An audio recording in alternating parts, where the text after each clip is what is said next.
Hi everyone, it's nice to meet you. It's Ryan here again. So, reading philosophy has been one of my hobbies since 2019 when I founded a philosophy and psychology meetup group in New York City. We now have many others who run it with me. But before that, I was working in tech for about 20 years. About 3 years ago, I decided to study mental health. So several philosophers, philosophy being my interest, several philosophers did have a big impact on mental health and psychology. And the philosophers that had the big impact are people like Kant, Kierkegaard, and Nietzsche. And in fact, so did Schopenhauer. So I've been wanting to do a deep dive into Schopenhauer's work for a while now. From December 2025, so that's last year and now currently, to May 2026 this year, for 6 months, we did a close reading of Schopenhauer's work with my meetup group. So in this presentation, I want to summarize what I learned and maybe offer interpretations of what I learned from reading Schopenhauer's magnum opus, The World as Will and Representation. Also drinking my coffee while I chat with you. So you might ask, why Schopenhauer? Well, he isn't as famous as other big name philosophers or writers even, but in the field of psychology, I think he makes a really big impact, and that's why I'm studying him. So a couple of ideas to why I study Schopenhauer. He's a real original thinker. So whilst he does connect his ideas with other thinkers of the time, his ideas stand alone as being very original, and no one has offered such originality, I think, out of the mainstream Western philosophers. The other thing is that he's quite accessible to read. So whilst Kant is quite difficult, Heidegger is quite difficult, Wittgenstein's quite difficult, you can just pick up Schopenhauer and pretty much, with a bit of practice, I mean, if you can read complex literature, you can read Schopenhauer. So that's wonderful for me, it makes it easier. He also continues Plato's and Kant's thought. So he loved both of these authors. He read them deeply. I've read Plato and I've read some Kant, his Critique of Pure Reason, as you know, and it's a couple others, but not all. But so Schopenhauer just knew it all inside out and back to front. And he continues these thinkers' thoughts, but he also combines them and extends them. So if you're a fan of the Western tradition, and Plato and Kant being the two big names, Schopenhauer really joins them together and extends them in a fun way. Let's see. He's also the first Western thinker to explicitly incorporate Eastern thought. I say explicitly because he calls out. He says, "This is what I'm doing. I'm incorporating Eastern thought." And he says he studied the Upanishads. He studied Buddhism. So he's also learned in Christianity and Western philosophy. So he's attempting to merge like Eastern Western thought into one unified system, which is really interesting for me. He was also an outspoken critic of Hegel. He said that Hegel was just a political entity, and his ideas were convoluted logical errors that were created just to further the political agenda of the time. And he says that he was a bad person. He actually really hated Hegel, and because he was a professor with him at the same time. That's interesting. Let's see. Schopenhauer also heavily influenced Nietzsche.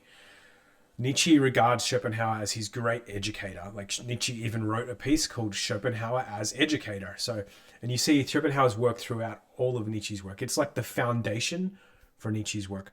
And Nietzsche changes his perspective of Schopenhauer as he matures. At the beginning, he's just like a fanboy and he loves everything Schopenhauer's done. But as he moves forward, he begins to critique it. And by the end, he considers himself really someone who's inverted Schopenhauer's philosophy. He's taken the negativity in Schopenhauer, and Nietzsche believes he's made it into a positive philosophy, more positive. Not only did Schopenhauer influence Nietzsche, he influenced Freud.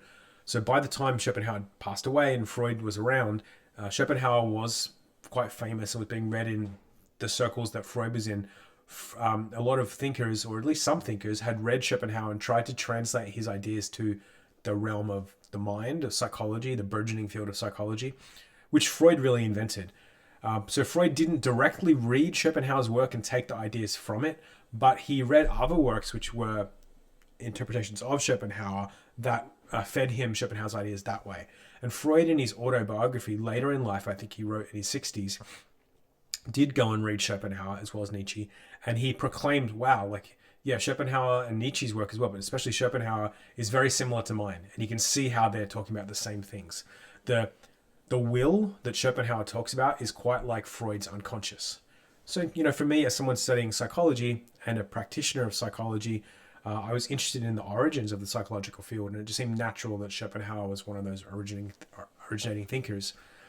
Schopenhauer also influenced Wittgenstein. The whole linguistic turn that occurred in philosophy, I believe, originates with Schopenhauer.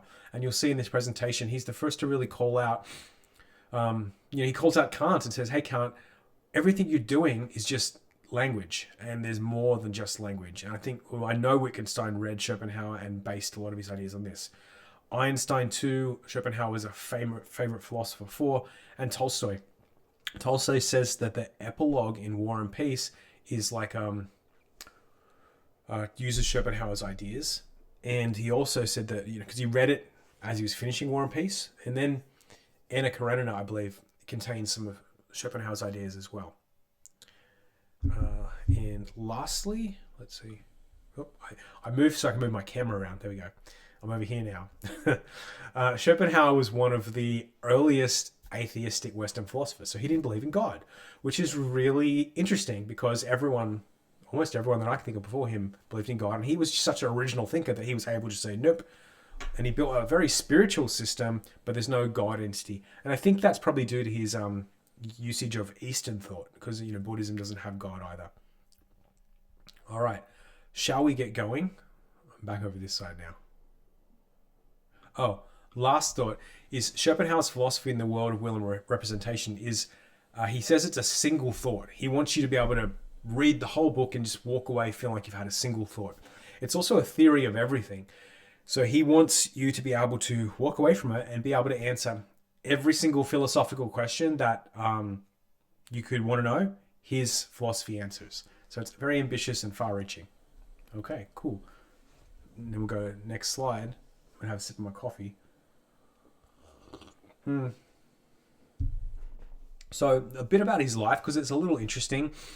He was born in where Poland is today, and I don't know a lot of the geography around that way, but I guess it was a town called Danzig, and he had a German family that were living in that town. His father was a really wealthy merchant who had a mercantile business that had been passed down through the generations that the father now ran. But when Schopenhauer was 5, Prussia invaded, and the family moved to Hamburg, Germany, to be safer and continue the business operations there. Schopenhauer had a sister who was born, but at age 16 was another big milestone where Schopenhauer started loving philosophy, but his father really wanted him to be the heir to his merchant business. So his father gave him an ultimatum and said, come with me. If you, I'm going to offer you to take you traveling all around Europe. And I think it was a long trip. It could have been a year. But all around Europe and see the world.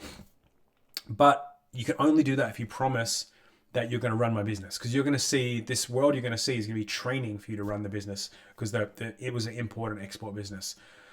So Schopenhauer, reluctantly, he didn't really want to run the business. But he really wanted to travel the world. So he said, yes, okay, I'll run your business. And he threw away his passion for philosophy at that time. So they traveled around the world, and Schopenhauer saw a lot. At the time, what he realized was that, he was very wealthy, and everyone around him was so poor.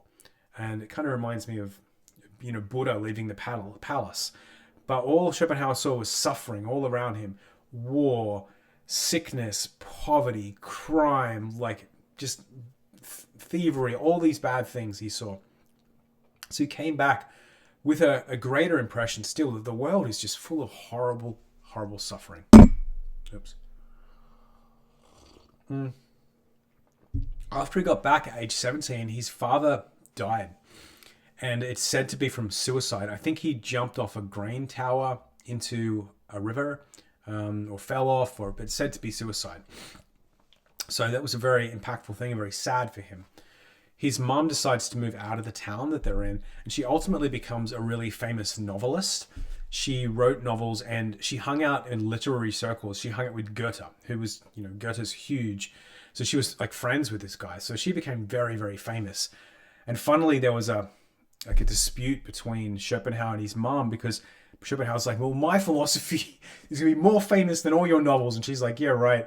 Like, I've got Goethe reading my stuff. I'm one of the biggest names in Germany, and your philosophy doesn't make sense. So, but it turned out, he was actually right. It took a lot longer. Like, it took it until his 60s and 70s until after he died, become really famous. But his philosophy did become more famous than his mum's novels. So there you go, Schopenhauer. But finally, at age 21, he goes against his dad's wishes. His dad's passed away, but his mum kind of gives him the blessing and says, right, if you want to study philosophy, just go for it. So he decides to eject from the family business and really decides to study philosophy. Ages 25 to 26, he publishes his PhD dissertation, which has got, the name of it is a mouthful. It's called On the Fourfold Root of the Principle of Sufficient Reason. And I'll talk a bit about that and what it is. But at this point, he has an argument with his mom too, and breaks with his mom. And he begins studying the Upanishads as well, the Hindu text. Around age 30 to 32, he publishes The World as Will and Representation, which is his magnum opus. That's what we read, basically. We read the third edition. And he begins working as a lecturer at the University of Berlin and quickly fails. His dislike for Hegel is so strong that not only was he publicly criticizing Hegel, and in his work and his writing criticizes Hegel, but he scheduled his lectures to be at the same time as Hegel's, to challenge Hegel's, to try and draw his students away. And only a few people showed up for Schopenhauer's lectures, but many came for Hegel. So Schopenhauer was like a failure and left the University of Berlin. He continued living in Berlin for about 10 years, but there was an incident leading to a lawsuit. There was an older lady who lived in his building, and she was making noise on his apartment stairs. And Schopenhauer was kind of a negative curmudgeon. He really was a bit depressed, a bit melancholy, a bit angry. And he opened the door and yelled at her and told her to stop making noise. Maybe he's projecting his anger towards his mom on this lady, who knows? But they got into a tussle and she fell down the stairs. So she sued him for this, and the court of law showed that Schopenhauer actually pushed her down the stairs, which is, terrible. He shouldn't do that. He pushed her down the stairs and she became injured. And whilst Schopenhauer fought this for a long time, he lost, and he had to pay money to this lady for the rest of her life, which turned out being for the next 10 years, because she did pass away in 10 years' time. But he was incredibly resentful about this because he was only living on a small income as well. He did he put his father's merchant money into a trust or something, or an annuity, and he was living off small income just to get by. So he didn't have to work, so he can just study full time, because he didn't have a job at the university. So he had to give more of his money away to the lady, and he became very angry about that. But then age 44 to 56, he moves and settles to Frankfurt. He publishes more works. He publishes the second edition of World as Will and Representation. And he doesn't make major changes between the editions. They're just no changes of prior text, just additions of extra pieces. So that's nice to know there's no major changes. Unlike Kant, who really rewrote his first and second edition of Critique of Pure Reason. By this time, the older lady had passed away, so his lawsuit annuities stop. Then at age 63, he publishes a piece called Parega and Palipomena. I hope I pronounced that right.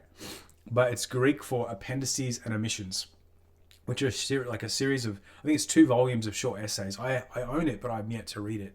And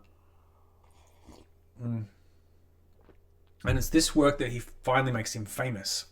And people really enjoy it. And he begins being taught in universities, being read in academic circles, and becomes famous. On age 71 to 72, he publishes the third edition of World as Will and Representation, which is what we read. And then he dies of pneumonia. And he becomes more famous even after he dies. He was so famous, I think, that Nietzsche and Wagner, who were friends, Wagner was a mentor of Nietzsche's. They met at a Schopenhauer club. So there were clubs to read his stuff around Europe and Germany at the time. So pretty cool. All right. Now onto the main work. There's The World is Will and Representation. 3 editions, as I said. We read the third. We read the Cambridge translation. There's a prefaces and like front material. There's 4 books and then an appendix. And the appendix is quite important. The prefaces are kind of like a flex. If you want to get a taste of his personality, just read like the prefaces, and he's just, I guess, narcissistically talking about how great he is and how everyone else is wrong. I mean, it's funny, is that he turned out he was right in a lot of ways. He was one of the smartest people of all time, so maybe he isn't flexing, but he's not humble at all about it. So the prefaces are pretty fun. I'm going to talk about those in a little bit. Book 1 is all about epistemology. It's very Kantian. It's how cognition relates to reality and how representations are formed. Book 2 is metaphysics. It's a focus on what the subject is and what the thing in itself could be. And book 3 is aesthetics. It's all about art, how to look at art, the value of art, how to create art, like what is beauty. And book 4 is ethics, which tells us, so he makes a famous statement that he believes there's no moral oughts. You should ever tell anyone how to live, because life is determined and random, but yet within the determined randomness, there are better ways to live than others. So his ethics is quite an interesting piece. There's an appendix. I'm going to move my little circle so you can see like an appendix over there. It's a critique of Kantian ideas. It's quite long. Well, it's not. It's about, but it's as long as a whole book, really. And I did read it, but I'm not going to include it in this section because I think it's too technical. But I suggest if you are interested in it, go back and check it out because it's quite good. All right, now I'm back over here. Okay, let's see. So I said I'd talk about the prefaces just shortly because they're pretty funny. Like in the preface one, he's 30. And I'm just thinking, wow, like as a guy's 30, he's really smart, but he's pretty cocky as well. So he's saying his book is a single thought. He wants you to, I don't know, being poetic, I guess. He wants you to take it in all as one thought, even though it's very complicated. He says it's more like an organism than a structured thing. He wants you to see it like a plant or something. He says you've got to read his book twice. Once is not enough. You'll never understand it. So at least twice. You must read his PhD dissertation, which is called On the Fourfold Root of Principle of Sufficient Reason. I call it FR or FFR. You got to read that beforehand. You must know all of Kant, all of Plato, all of the Upanishads, the Vedas. So he says, if you haven't read all these, just don't even bother reading my book. So he's like that arrogant. He says eventually the right people will find his book, and that's all he wants to read are the right people. Okay. So preface 2 is age 56, a little bit older, maybe a little bit wiser, but who knows. He says that his book is a gift to humanity and that people of his time won't recognize its greatness, and that most people don't actually want to hear the real truth. And most philosophy is just political and it's not really truth. He says there's no retractions. He's only adding stuff to this works. Again, he reiterates that you must read Kant and the others before reading his work. And he critiques again Hegel and also Fichte and Schelling. And he says he alone is the lone truth seeker. Okay. And preface 3, by this time, he's actually starting to get a little bit famous. So he changes his tone a little bit. He says, well, we'd have more truth in the world if the ignorant people just shut up. Okay, thanks, Schopenhauer. And then he also says that he hopes the impact of his work continues to grow in the future. All right.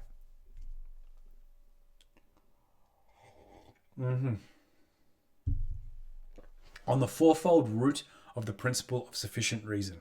Okay. So whilst you must read Kant, you must read Plato, you must read the Upanishads, he says you must also read his PhD dissertation, The Fourfold Root. And he says that the Fourfold Root would have been included as like the first part of World as Will and Representation, but he'd already published it separately via another publisher, so he couldn't do that or didn't want to do that. The key idea that Fourfold Root attacks is the idea that everything happens for a reason, and that's the idea of causality. This idea of causality has been present since, say, Aristotle, but it was really Leibniz who gave it the name, the principle of sufficient reason. And that's who Leibniz is mainly, who Schopenhauer is mainly attacking is Leibniz with this, and who he references. The reason for attacking the principle of sufficient reason, or the PSR, is because the PSR is often used as an assumption or a grounds for the proof of God, such as God as a first mover in a causal chain. So if everything is causal, there must be a first cause, and that is God. So Schopenhauer wants to refute that. And the way Schopenhauer disproves the principle of sufficient reason is by saying the PSR isn't just actually one thing, like it's not causality everywhere. There's 4 types of things that are each very different, and they're fourfold. That's why the fourfold root.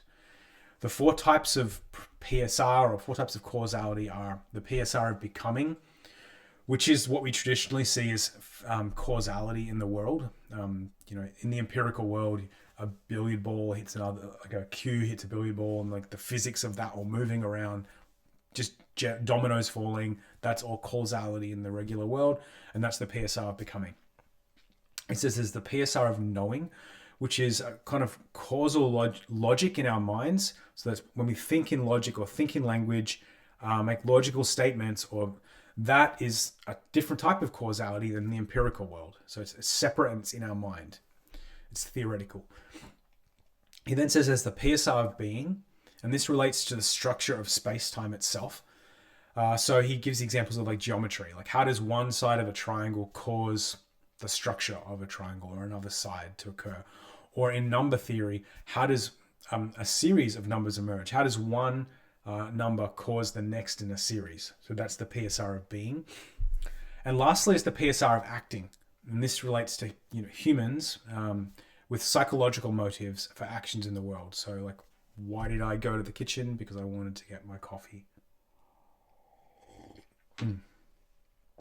And so his point is that you can't have like a transcendental PSR, like the PSR of knowing could be transcendental, or you can't have like a transcendental figure thinking a thought to create the world. It doesn't work that way. They're 4 separate things, and you can't say that thought can create the world, or that knowing can create being, or vice versa. So this is a fundamental part of his work, and so I've tried to, in my presentation, we spent like 100 hours reading this book, and discussing it. So like I've tried to condense this to about an hour. And so I've taken out a lot of the technical parts. So Schopenhauer does reference the PSR a lot in his book, but I've glossed over it a lot and simplified it such that when in the rest of my presentation, I'm not going to talk about it a lot, but now you know what it is really. And sorry, my nose is itchy. All right. So book 1 is epistemology. What can we know? What is knowledge and what can we know? So the starting point, I'm going to read my little circle here just for a second. The starting point, right? So you see the thing in itself is in the bottom right corner, so you can see that there. And I'll put my little camera back. Okay. The starting point for Schopenhauer is Kant. So to briefly recap Kant's model, his model of the mind, shall we call it, is architectonic, I've heard it referred to. Kant sets up faculties inside our mind. These are the faculty of sensibility, a faculty of imagination, the faculty of understanding, the faculty of judgment, and the faculty of reason. And they all do different things in the mind for us to create our experience of reality, to create knowledge. Kant says that everything we see, though, is constructed by our minds, and therefore everything we see is just a figment of our minds, like a representation. So Schopenhauer agrees with this. He's like, okay, pretty much I'm on board for this right now. Everything is a representation. Kant says that that our senses go into the faculty of sensibility, and they take in the world. And a key innovation that Kant brought was that space-time exists inside our faculty of sensibility. So as our senses come in, the mind actually puts space-time around them and creates intuitions. For Kant, these intuitions are sort of meaningless. He doesn't elaborate them on very much. The Transcendental Aesthetic, where he discusses it, is like 20 pages, and it's like there's hundreds of pages in his book. So Kant doesn't really talk about what intuitions are. He just says, oh, well, by the way, the intuitions, they come into the mind through sensibility, and they're combined with our imagination. They're given to our understanding via a process of synthesis, and this creates a representation. So everyone's like, okay, Kant, that sounds good. But the big gap in Kant's theory is that he doesn't talk about like what intuitions are. He just believes they exist and they come in. So for Kant, though, he glosses over all that, and Kant spends most of his book on the faculty of understanding. And this is the big, heavy-duty faculty in the brain that does logic and language, and kind of any thinking is done there. And Kant says, well, those intuitions are shaped by the faculty of understanding by applying 12 logical rules, which he calls categories, to them, so that finally we can take the experience that we're having, the representation, and we can know what it is, we can see what it is, we can talk about it and understand it. And from the faculty of understanding, we then get higher order faculties like judgment and reason that get extrapolated out of understanding for Kant. Okay, so that's Kant's basic overview.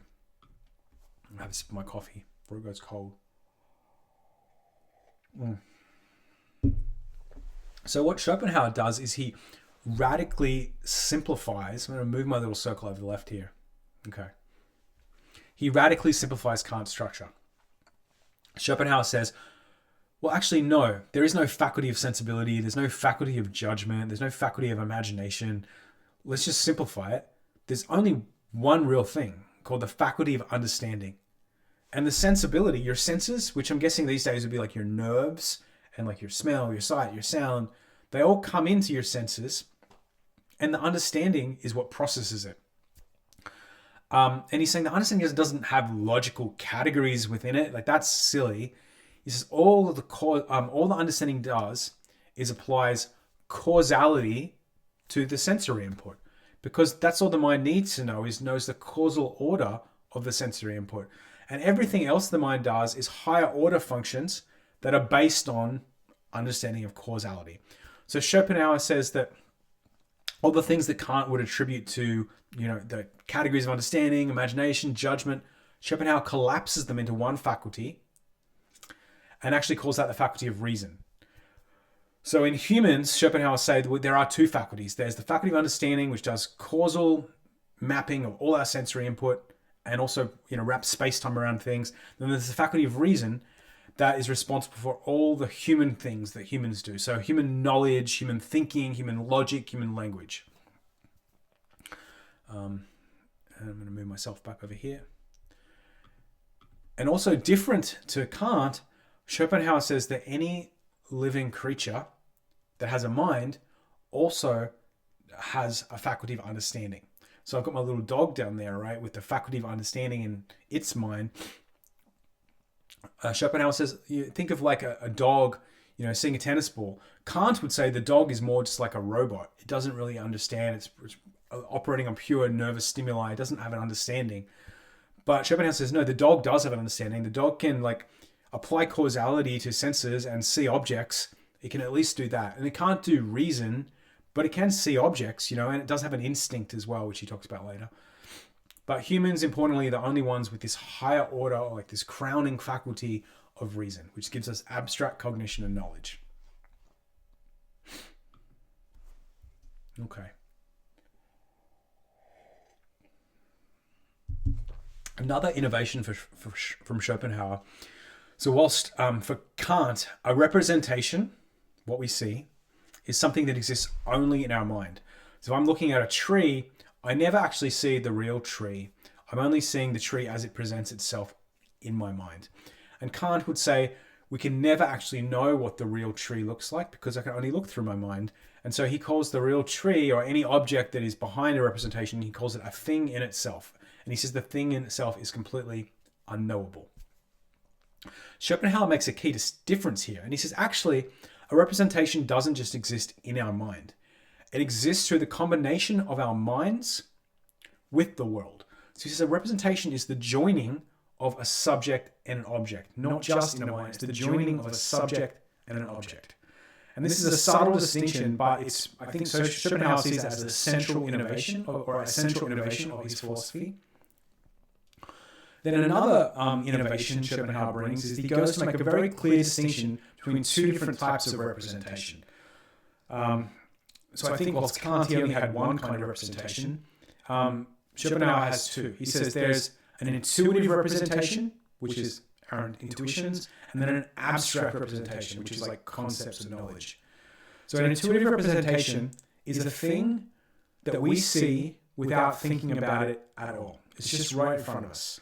Kind of the same way an animal would. Like the dog with the tennis ball, seeing it bouncing, it's just taking in the world and it sees the object and it's not thinking about it, but it's just responding to it. The dog's not having any thoughts about it. And a human can enter that state too as well, where we just intuitively look at the world, we stop thinking about it. So that's an intuitive representation. Something that Kant didn't really discuss in great detail. But then there's the second type is the abstract representation. And this is something unique to humans. This is when we see something like the tennis ball or the tree, and we begin having thoughts about it and go, oh, that's a tennis ball, that's a tree. We apply language to it. We apply reason to it. And this is abstract representation could also be something completely theoretical as well. We could say 1 + 1 = 2, and they're thought concepts rather than abstract representations in the world. So it's from abstract representation that humans get all our knowledge. So what is knowledge? Knowledge is when human reason classifies a representation into a category to become an abstract representation. He also kind of uses the term concepts to explain this interchangeably. Schopenhauer gives many examples in this section. He does a lot of Venn diagrams and explains how concepts are built, how knowledge can grow like a map, like a graph.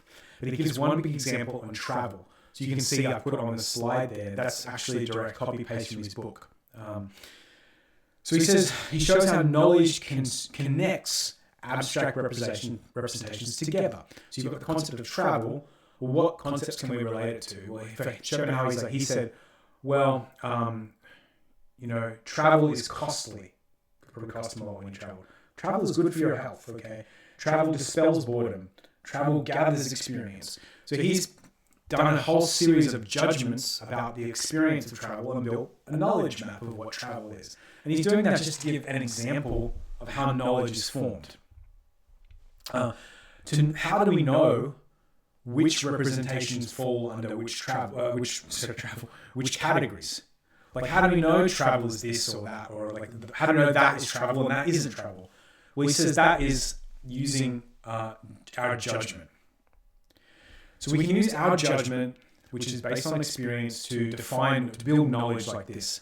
But at bottom, how can we really, really, really know what is travel? Outside of all the concepts and all the ways we can classify it in knowledge, what is travel really?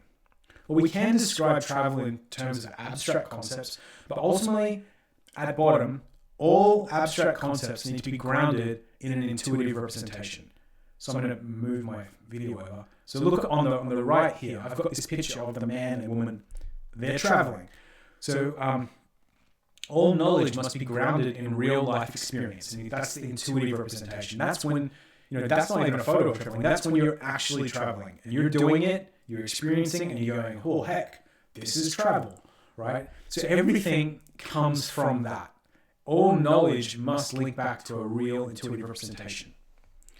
So Schopenhauer then spends a bit of time talking about errors. What are errors? Errors, or mistakes as he called them, are things that only exist within knowledge. An error is a mistake in the reason you use to build your knowledge or the judgment you use to classify your knowledge. And errors, unfortunately, are pervasive throughout knowledge. They're peppered with errors throughout all human knowledge, and they can last for thousands and thousands of years, and people don't even realize. So Schopenhauer believes that the job of a real truth seeker or a scholar is to drive errors out of knowledge. And science is the activity, or should be the activity, of organizing knowledge and driving the errors out to make the knowledge more truthful. Conversely, persuasion is convincing someone that a representation belongs to a concept when actually you don't have enough information to decide that, yet you convince them otherwise. It's kind of like sophistry. You might say, well, travel is costly. Well, not always, right? You have to really specify that and say, well, travel is costly when? Or travel is this. So persuasion is convincing someone of knowledge that's not really true, or you don't know for sure it's true. And this is the part that relates to Wittgenstein, because Here, Schopenhauer realizes that all philosophy, all knowledge, all religion is all just part of abstract representations that are filled with errors, and they need to be grounded on an intuitive representation. So that kind of links to Wittgenstein's idea of like language games and the linguistic turn. Okay, next slide. So what is the opposite of knowledge for Schopenhauer? Well, the opposite of knowledge for him is a feeling. And what is a feeling? It's like the raw data inside of an intuitive representation. A feeling is something we experience that lacks enough information or certainty to be classified by reason into a concept. And the best things in life, according to Schopenhauer, are based on feelings and intuition. And these include art, friendship, love, virtue, genius, mastery of any kind, right? So he gives an example of like, imagine a master artisan, say a carpenter. They don't need knowledge. They're not thinking in terms of like book smarts when they're making their table or chair. They know directly via intuition and their experience and their feeling how to craft that object the exact right way. They know what to do. But if you want to transmit that experience of the master artisan conceptually over people and over time, then we must use knowledge. So that's what reason is. It acts as an intermediary between feelings that we try to comprehend and we map them into knowledge. But importantly, concepts and knowledge depend completely on intuition. Intuition always has more content or data than reason and knowledge. So think of it like the artisan who's spent his whole life or her whole life mastering a craft. They've got tens of thousands of hours of memories and muscle memory of how to do things. And you're trying to reproduce that into a book with 600 pages. It's like, yeah, good luck. Like that book is only going to be a small comparison to the full experience and the full knowledge that he or she intuitively knows as an artisan. And Schopenhauer says, whilst knowledge has errors, is riddled with errors, there are no errors in intuitive representation. It always reports correctly. So your experience doesn't have mistakes in it. However, a feeling or an experience could be an illusion.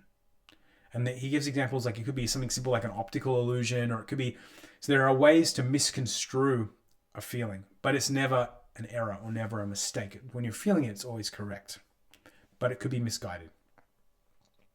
Schopenhauer says that in his age, that it's an age that says don't trust your senses, don't trust your feelings, you should trust knowledge. And Schopenhauer says this is wrong. He believes that in fact, because all the errors in knowledge, what we really need to trust is our intuition, first and foremost, because that's the ground and the core truth of all knowledge. All right, so that's book one. That was a longer book because it covers a lot of new topics. It's a little shorter from here on in, but book one is epistemological framework. And now he kind of extends that using some assumptions to build a metaphysical framework about things that we can't know, to make assumptions about what we can't know.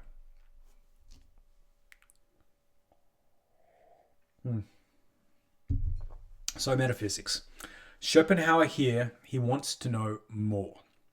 He asks, okay, well, we know inside of an abstract representation is just an intuitive representation, but what's really inside each of these intuitive representations? Kant said that it was unknowable. Kant said that's the thing in itself and it's unknowable. Schopenhauer says, well, I think we can kind of know what it is. And to answer this, he creates a thought experiment. He says, let's think of our body. So my body here. This is an object that we can see and you can see. But it's a special object because we can also feel what it's like to be inside our body at the same time as seeing it. So Schopenhauer says, let's use the word will to describe that feeling of being a subject in your own body. And of course, our body, that's just an object. That's a representation like every other thing we see. So Schopenhauer here makes a leap. He says, what if the will that is inside me, my subjective feeling of being me, and my body is a representation of that will? What if the entire world is that way? What if everything in the world is just will and representation? And hence the title of his book. What if will is just inside of everything? And it's the same will that we share. And Schopenhauer admits that he has no way to prove that other people or objects have will inside of them.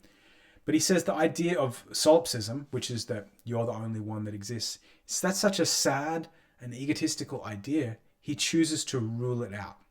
So that's an assumption, but he's ruling it out. So he concludes with a great leap and says that this will, this subjective feeling that I have at an intuitive level of being me, that's the will, that is the thing in itself. And we'll call it just will, and it's inside of everything. Sadly for Schopenhauer, the will isn't a pleasant thing. It's random chaos, and it's constantly attacking and devouring itself. The will is what is causing all the suffering and conflict that is in the world. And remember, Schopenhauer was considered like the great pessimist as a thinker, and he's a bit of a downer like that. Much of it was formed from his youth. He's traveling where he saw all the suffering in the world, his father dying, he's fighting with his mum. So he thinks the world is pain, and he believes that will is causing all the suffering. But yet he does describe that the will presents itself in different ways, in different objects in the world. Okay. So here Schopenhauer introduces the concept of Platonic forms or ideas. This is where he really links the Kantian ideas back to Platonic ideas. So Schopenhauer will say that everything that we see in the world, every representation or object we see, comes from a template or like a blueprint. And that's its idea. And the will itself, like this blue squiggly thing I've got there, that's outside of space-time. But the will is constantly fighting with itself and striving at different points to enter space-time. And when the will does enter space-time into our world, it does so at a level of what he calls objectivation. So depending on what level gets activated, the will enters space-time as a different kind of thing. So will, when it enters our world at its lowest level, it's like a force. It is like gravity, electricity, or magnetism. And when the will is operating as a force in our world, it has a corresponding Platonic idea that originated that force. So like there's a Platonic idea for gravity, there's a Platonic idea for electricity, there's a Platonic idea for magnetism. The will then, the next level that it enters the world is matter. So for each kind of matter, I guess each chemical type of chemical substance that we have, there is one Platonic idea. Okay?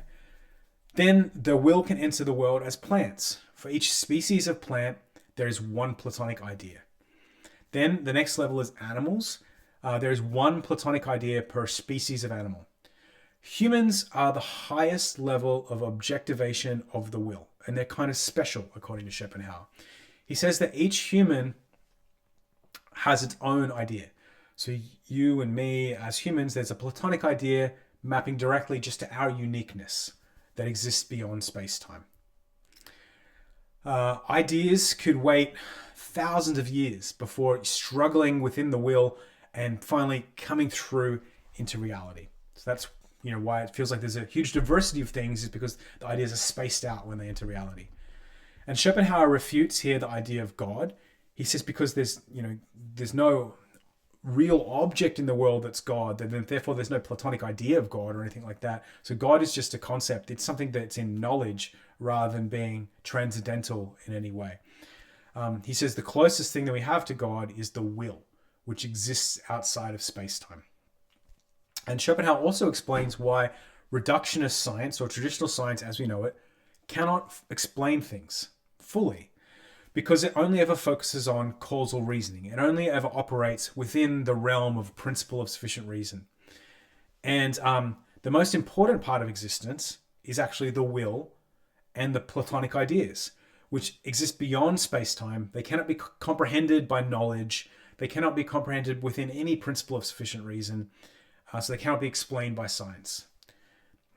There is a way to understand them, which we'll get to in a little bit. That is important. So like a higher understanding of these Platonic ideas, but you cannot do it via scientific inquiry. And I also put like the little Darwin over on the left because he's implying now that there's no evolution either. So it's not like, you know, a monkey evolves into a human or whatever. It's like, no, each species has a discrete idea. And it may give the impression of evolution because the way that ideas enter reality, but it's not evolution. Okay. Let's go to the next one. Right. I'll move over to the bottom left. Okay. So the highest level of objectivation, as you move up the levels of objectivation, each idea can begin to have multiple ideas inside of it. Humans, as an example, is the highest level idea.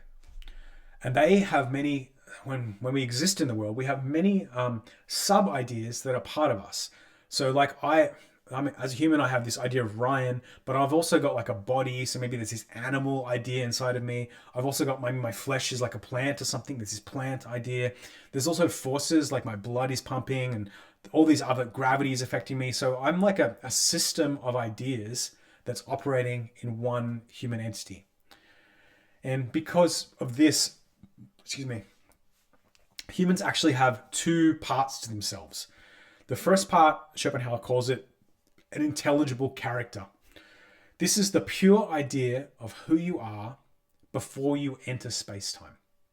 And you can kind of think, is this like a soul? Well, similar, but Schopenhauer doesn't use the word soul. He doesn't really want to allow that word because a soul is like something that's atomic and independent and transcendental. And instead, Schopenhauer wants to give us the intelligible character is something like the inversion of a soul. Because traditionally the soul is master over your will. But in Schopenhauer's world, the will or the collective will is master over the Platonic idea that is you. So this intelligible character is subservient to the will. So your intelligible character is the pure Platonic idea of you before you enter space-time. He contrasts this with what's called the empirical character. So once you're born or whatever, you enter space-time, you start acting within the world. And the concept of who you are unfolds over time. That's your empirical character. It's the major idea that you are, connected with all the sub-ideas and the environment as you unfold as a person over time, or as a thing over time. Here he describes his views on time as well. Time too is just a figment of our minds. There's really no such thing as time. There's no beginning or end in time, nor any direction in time, nor like any telos in time. Time is a figment of our imagination. Okay, so that's worth knowing the intelligible character and the empirical character. We're going to talk about those later as well. All right, so that's book 2, metaphysics. Now we're going to do book 3, which is aesthetics. Aesthetics looks a lot more at Platonic ideas. Let me see if I can move my little circle away. Go over here. Yeah. So here he's combining Kant and Plato in a big way. He tries to build like a point in which they intersect, and it's quite interesting. But okay, so I won't go into the details of how he combines Kant and Plato. It's a bit technical, but if you're interested, you can review this section. But he comes to the conclusion that as humans, there are two ways to see the world: an abstract way of seeing the world and an intuitive way of seeing the world. So the abstract way of seeing the world is just the regular way we look at the world. It's the way we're most often looking at it. We're doing it all the time. It's like we're looking at things and saying, well, that's a concept. So like this is a coffee cup, and I'm talking to people, I'm recognizing objects, I'm using my thinking mind. That's the abstract way I look at the world. And when I'm looking at the world in this way, I'm constantly asking questions. Even though I don't know it, I'm asking where, when, why. And in the conceptual viewing of the world, I'm also looking at each object with a view to how that object serves me. So the coffee cup, oh, I can drink out of it. Okay, that's got a purpose for me. I can judge how to use it and how it can serve me. But that's the first way of seeing the world. The second way of seeing the world is the intuitive way of seeing the world. And this is like an artistic way of seeing the world. And only when we're in the artistic way of seeing the world do we stop asking questions. And we just take in what we're seeing. We no longer view the object as something for me to use, like how it relates to me as a subject. How can I fulfill my will through this for this object? But we look at the object or what we're seeing without any desires or any questions. And actually, we become one with the object as subject. And if we do this, we can enter this aesthetic or this artistic viewing state correctly. We can actually see the Platonic idea behind the object that we're viewing. And kind of everyone can do this to a certain extent, but the ability to do this in a sustained way, in a deeper way than others, is what Schopenhauer considers genius. So when you enter this state and you can see the Platonic idea behind an object, he calls it the aesthetic state. Okay? And the genius is better than this than a regular person. Geniuses, though, are the great artists, because to create art, you need to have this ability to enter the aesthetic state. But a genius can be also able to enter the aesthetic state, but not become a great artist. And that is because you've got to do two things. You've got to be a genius, be able to enter the aesthetic state, but also practice your skill. So if you've got a painter or a writer or whatever, you've got to practice that skill in art and become good at it to actually create the art. So some geniuses never become artists, whilst all artists must be genius. As I said before, when we're in, and everyone can enter the aesthetic state kind of in a certain way, but it's geniuses who can do it most. And in regular life, you and I, we're always thinking of things, desiring things. In the aesthetic state, all our desiring fades away and we just see the Platonic idea. Okay, I'm going to go back to the left over here. The more beautiful an object is, the easier it is for us to enter the aesthetic state. Beautiful objects seem to invite us to enter the aesthetic state. Nature, for Schopenhauer, is the primary thing that is beautiful. So plants and animals, they invite us into an aesthetic state. I'll go on to art can as well as a secondary, because it represents nature, but at its core, nature is the most beautiful for Schopenhauer. Schopenhauer also says that some objects are hostile to us, like nature. He gives the example of nature that is scary, a big storm, a big cliff. He calls these sublime. And so we can still reach an aesthetic state from sublime objects, but instead of being invited to the aesthetic state, we need to grapple with their power and merge with them to overcome them in a way. And finally, we can reach that aesthetic state from the sublime object too. But the opposite of beautiful is not actually sublime. The opposite of beautiful is something called stimulating. And a stimulating object is something that, instead of releasing our desires and releasing our sense of self and connecting with the world, a stimulating object concentrates our desires and sort of concentrates us into our egotistical self. And examples he gives are like pictures, images, or paintings of food, or paintings of nudes. These excite your individual passion and desire and consolidate us into your individuality rather than breaking out of it. So being in a stimulating state is not good. All right.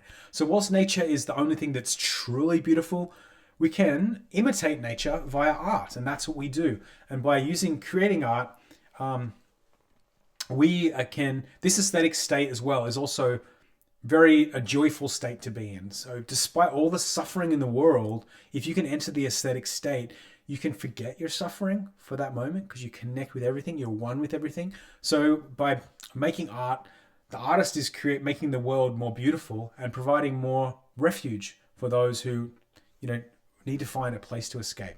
So beauty does that for us and via art. But Schopenhauer says that there's like levels to art. So I'm going to move my guy down the bottom right here. And depending on the level of art, we reach the aesthetic state in a different way. The lowest level of art, he says, is like architecture or paintings of nature. So at these low level art, most of the work is done by the subject or done by us. So you need to grapple with the thing you're looking at. And you, if you're genius enough or patient enough, you can reach the aesthetic state via these low levels. But when we start getting up to like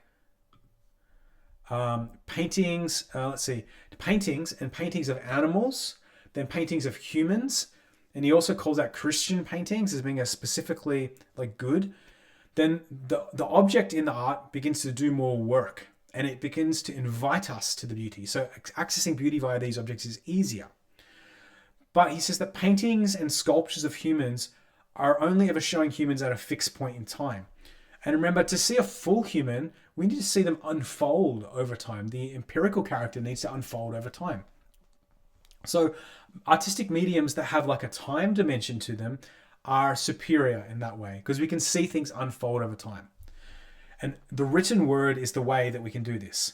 So when we write poetry, novels, songs with lyrics, this is art that is actually delivered by concepts. It's delivered by abstract representation. So it uses human reason to understand the concept, but then it translates back down to an intuitive representation. So there's this kind of loop. And by doing so, we can see Platonic ideas and see them over time in like a higher fidelity way. Tragedy is the highest form of art because it shows human character unfolding over time. And at the end, something tragic happens. So in the tragic art we're watching, the human renounces their own will in the art.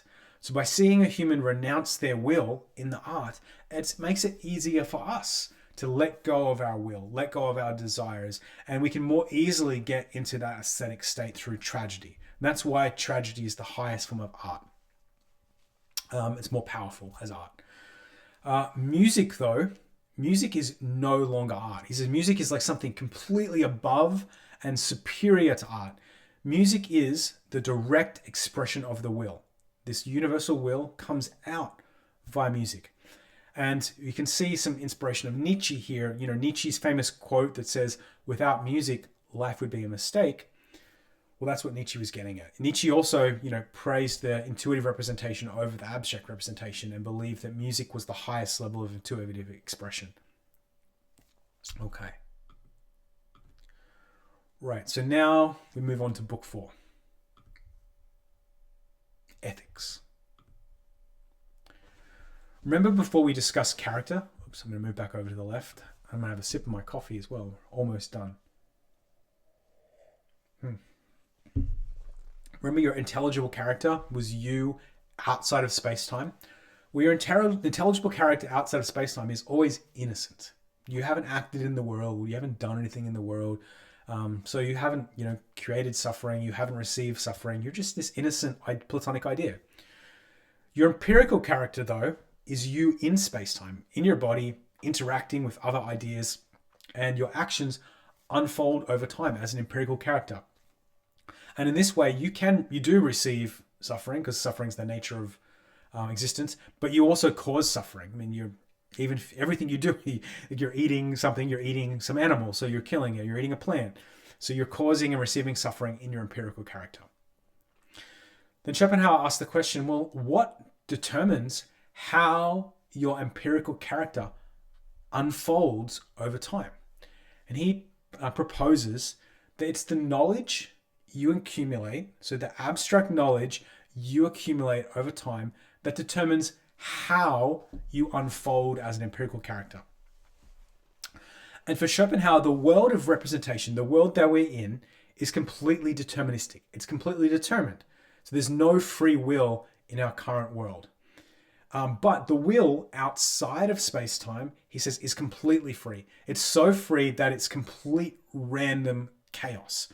But within the world, things are completely determined. There is no free will. So he says, whatever knowledge, abstract knowledge you acquire, and really any actions that you do in your lifetime, in your empirical character, is completely random. In some random cases, though, the other thing, though, like, because your Platonic idea exists outside of space-time, it enters and exits space-time an infinite amount of times. So there's like infinite lives as well. And each infinite life would mean that there's infinite possibilities of how your Platonic idea becomes an empirical character.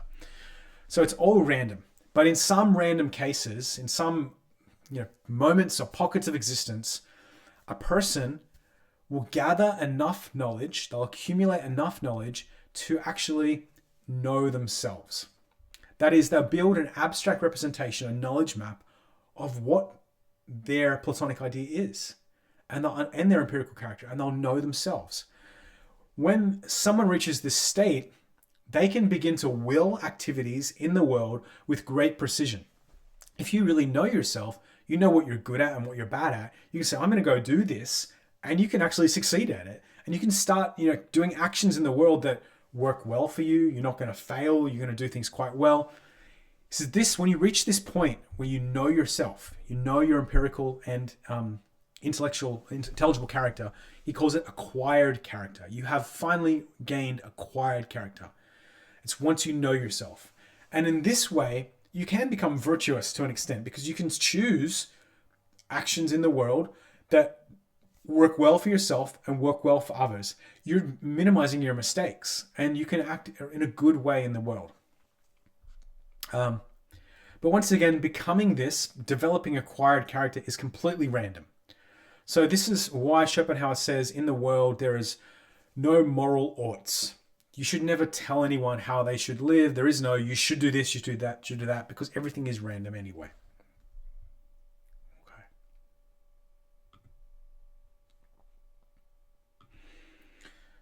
Within the randomness of life, humans have a tendency to act in one of three main ways.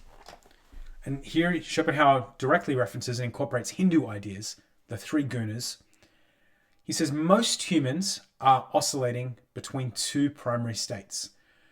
One is boredom, which he links to the idea of the tamas or tamaguna from Hindu.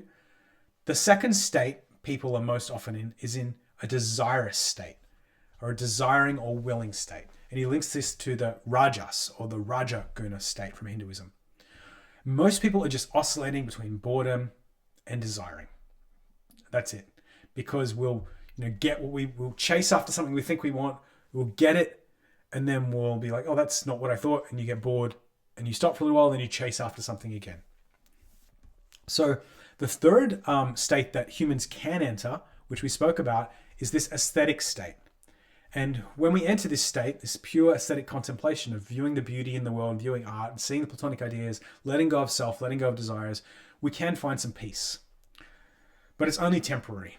And geniuses can sustain that state and they can be happier than others. But for most people, it's really temporary. Most people just do not even enter that state. So there's a rare person, a very rare person, who is able to achieve acquired character and who is also a genius, right? And in this case, when this rare person, which is like a 1 in a million chance someone will actually get there in this lifetime, achieves that, they can then have two choices of like higher order living, of ways to be, a superior person. The first way, he calls them the affirmation of the will and negation of the will. So once you've achieved this higher level, you can then go down two paths. There's the affirmation of the will, which is really, if you know Nietzsche, that's the origin of the Übermensch idea. And negation of the will is, Schopenhauer shows how that's the becomings of an ascetic or a saint. So let's start with the affirmation of the will. This is where Nietzsche got the idea of Übermensch, although the Übermensch is different though as well. So Nietzsche's Übermensch claims that you should will everything that you have received. So you do exercise your will in a great way, but you need to learn to love everything that's happened to you. So it's a bit different, but it is based on this pathway of affirming the will. So you can, if this is the path that you're a genius, you've got acquired character, then you can choose to affirm the will. where you have first of all, you have all your biological needs met. You don't need any food or anything like that. You've got all your stuff is met. Then you just go out there and you set goals and you achieve them. You're like a go-getter. You're in the world, you're acting. You're, as a affirmation of the will, you're a personification of the sex drive. You're out there, you're doing things in the world, you're reproducing, you're creating more children because, which in doing so, according to Schopenhauer, if you create children, you're just perpetuating suffering. But anyway, that's what you do as affirmation of the will. In affirmation of the will, you are egotistical. You're focused on yourself and what you want and how to get it. So in the best case, though, of affirmation of the will, you can become a just person. You are fair to others. So you pursue your goals, but you don't really hurt anyone along the way, and you just look after yourself and you're a go-getter. But unfortunately, the worst case of affirmation of the will is when you or people decide to negate the will of others in order to get what you want. And the two primary ways of doing this are through violence and lying. So that, a bad person who's affirmed the will lie, be violent and hurt others and suppress others and their wills and ignore them just to get what they want. The second path for someone who's got genius and acquired character is negation of the will. And as I said before, this is the beginnings of a path of asceticism or saintliness. And in this path, you've got acquired character, you're a genius, but you don't strive for things in the world. You just try and get your biological needs met. You get your minimum needs met. You kind of stop wanting things. You're like, what's the point of desiring all this stuff anyway? You stop wanting sex and reproduction, and you begin to consider others. You no longer are egotistical, just worried about what you want. You think about, what do others want? Now, Schopenhauer looks at good and evil. And remember, because for Schopenhauer, the world is completely random. It's completely deterministic. So there's no real morality. You can't say to someone, don't do that, because it's like, well, it's determined anyway, right? So morality doesn't exist. He says, we are all the will. Underneath, we're all the same will, the same thing. We're just the will turned into ideas, turned into representations. And so good and evil, therefore, are just the will from different perspectives. I'm eating a steak or I'm eating an apple, then the will inside the apple doesn't like me because I'm destroying it. But the will inside me needs the apple, so I need to do it. So it's good and evil are just different perspectives. And anytime that you hurt another person or thing, you're actually just hurting yourself, but you don't realize it. So he calls this eternal justice. And it's very similar to the idea of karma. Despite all this, Schopenhauer says there actually are some kinds of good and evil that we can see. And he goes on to explain them. Let's start with good. He says that there is a kind of goodness that he calls passively good. And it's like what we spoke about before. It's a just person. You're following what you want in the world. You're just getting what you desire. But hey, at least you're not hurting others while you're doing it. Then he says the next level up is an actively good person. This is where you go out and you help others. You're like, well, what are you trying to get? What needs do you have? Let me help you achieve your needs. So you help others whilst also not hurting others. And that's an actively good person. For Schopenhauer, the essence of goodness comes from a recognition that other people are an extension of me. So it's a letting go of egotism and realizing that other people, I am everyone else, and we should treat others as friends. Schopenhauer does say, though, because life is the will is random, life is random, it's deterministic, and virtue is intuitive as well. You can't learn virtue necessarily from books. Goodness can't be taught from books. It can only ever kind of be stumbled upon. And he says the key to it is self-love, and compassion can teach virtue. Okay, so that's goodness. What is evil? Well, quite simply, evil is when an individual decides to actively block the will of others. Like, I know that person wants food and they're hungry, but I'm not going to give it to them. I'm going to prevent them from getting it. And there's two ways of being evil. It's via violence and lying. He does say that he does condone self-defense. So like a just person may need to use self-defense. to defend themselves, and that doesn't mean they're not good. But people who just pursue their own will and use violence and lying to suppress others, that is evil. And an evil person typically is just egotistical. They only care about themselves, and they're kind of trapped in themselves, and they see others more as tools to get their work done rather than people with their own needs and desires. Then Schopenhauer looks at the state, so like the political entity of the state. What is the state? For Schopenhauer, the state is a necessary structure that we set up because, unfortunately, most people are egotistical and most people are evil. Therefore, we need a state. He says the state and laws are like putting a muzzle on like a rabid, angry dog. And the state and laws are just there to frighten egotistical people and to stop them being severely egotistical. Schopenhauer says that a state and political environment can never be truly good because it uses law to frighten people, and that isn't the best. You can never reach the highest level of morality via that. He says that if every individual was actually good, then there would be no need for law and no need for state, and we'd kind of have more of a utopia.